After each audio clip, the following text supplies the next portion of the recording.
నిద్ర రావాలంటే ఈ 5 పనులు చేయాలి. 5 చేస్తే నిద్ర మంచిగా వస్తుంది. 1, పొద్దున లేవగానే 20 నిమిషాలు ఎండకి వెళ్ళాలా. ఫస్ట్ పొద్దున్న లేస్తారు కదా, అలారం పెట్టుకుని ఒక టైంకి లేవాలి.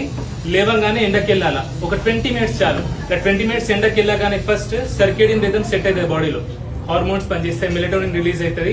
దాంతో కరెక్ట్ టైం కి మనకు నిద్ర వస్తుంది రాత్రిపూట. సో ఫస్ట్ లేవగానే ఎండకి వెళ్ళాలి. 1. 2, మధ్యాహ్నం 2 గంటల తర్వాత కాఫీ తాగకూడదు. కాఫీ తాగేటోళ్ళు ఎవరైనా సరే 2 ముందే తాగండి, 2 తర్వాత కాఫీ తాగండి. 3, 7 గంటల తర్వాత పొట్టకి మెదడుకి ఎటువంటి తిండి పెట్టకండి. అంటే 7 గంటల లోపలనే డిన్నర్ అయిపోవాలా. ఓకే, 7 గంటల తర్వాత స్క్రీన్ ఉండొద్దు. ఫోన్లు చూడడం, టీవీలు చూడడం 7 గంటల తర్వాత చేయకండి. సాఫ్ట్వేర్ ఎంప్లాయీస్ ఉంటారు, వాళ్ళు పని చేయక తప్పదంటే అట్లాంటి వాళ్ళు పడుకోవడానికి 1 గంట ముందు ఫోన్ పక్కన పెట్టేయండి. స్క్రీన్ పడుకునే ముందు 1 గంట సేపు ఉండొద్దు అసలు. మిగతా వాళ్ళు 7 గంటలు. 4, పడుకునే రూమ్ గది అయితే ఉంటుందో అది చల్లగా ఉండాలా. వీలైతే ఏసీ ఉన్న వాళ్ళు ఏసీ పెట్టుకోవచ్చు, లేదంటే చల్లగా ఉంచుకోవాలా.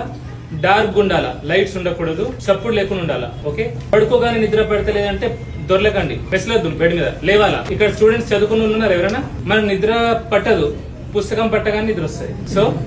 సో నిద్ర వస్తుందంటే చదువుకోండి, ఏదో ఒక పుస్తకం మీకు నచ్చింది చదువుకోండి. ఓకే, 5వ విషయం, ఇది చాలా చాలా ముఖ్యం. ముగ్గురికి నిద్ర పట్టదు. జూద, చోర, పరాంగణ అంటారు. గ్యాంబ్లింగ్ చేసేటోడికి. గ్యాంబ్లింగ్ చేయకండి, గ్యాంబ్లింగ్ యాప్స్ జోలికి వెళ్ళకండి. షేర్ మార్కెట్ లో ఇవాళ డబ్బులు పెట్టి రేపు తీసేస్తా, ఫుల్ కోటీశ్వరన్ అయితే ఇట్లాంటి పనులు చేయకండి. గ్యాంబ్లింగ్. చోర అంటే దొంగతనం చేయకండి. పక్కనోడి ఆస్తి కాజేయాలా, పక్కనోడి భూమి కబ్జా చేయాలా, మోసం చేసి పైసలు సంపాదించాలా, ఇట్లాంటి పనులు చేయకండి. పరాంగణ, మనం పెళ్ళైన వాళ్ళు, మనం కట్టుకున్న పెళ్ళాం తప్ప మిగతా ఆడవాళ్ళు ప్రపంచంలో ఉన్న వాళ్ళందరూ మనకు తల్లులు, అక్కలు, చెల్లెలు. పరస్త్రీని కామించినోడికి కూడా నిద్ర పట్టదు, అంతే కదండి. సో ఈ పనులు చేస్తే మనకు మంచిగా నిద్ర వస్తుంది. అండ్ ప్రతిసారి నేను చెప్తుంటా, తినేటప్పుడు మీరు వెజిటేరియన్ అయినా నాన్ వెజిటేరియన్ అయినా సరే 4 లీటర్స్ వాటర్ ఖచ్చితంగా తాగండి. ప్రతి మీల్ లో ప్రోటీన్ తీసుకోండి. ప్రోటీన్ అంటే మాంసకృత్యులు. వెజిటేరియన్స్ అయితే పప్పులు లాంటివి, నాన్ వెజిటేరియన్స్ అంటే మీట్, ఎగ్స్ అట్లాంటివి. ఓకే, అండ్ ఎక్కువ కార్బోహైడ్రేట్స్ తీసుకోండి. ఎక్కువ కార్బోహైడ్రేట్ తీసుకుంటే ఇన్సులిన్ రెసిస్టెన్స్ వస్తుంది. ఇన్సులిన్ రెసిస్టెన్స్ వల్ల కూడా నిద్ర పట్టదు చాలా మందికి. ఓకే, ఈ పనులు చేస్తే అందరికి నిద్ర వస్తుంది. ఈ నిద్ర గోళీల జోలికి వెళ్ళకండి.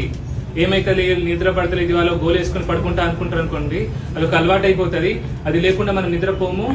ఓకే, అది దానివల్ల ఎన్నో సైకియాట్రిక్ ప్రాబ్లమ్స్ కూడా వస్తాయి. సో మీరు నిద్ర గోళీలు వాడేది ఉంటే సైకియాట్రిస్ట్ ని కలిసి, ఇవన్నీ చేసిన తర్వాత మీకు నిద్ర పట్టకపోతే ఒక సైకియాట్రిస్ట్ ని కలిసి ఆ తర్వాతనే నిద్ర గోళీలు వాడండి.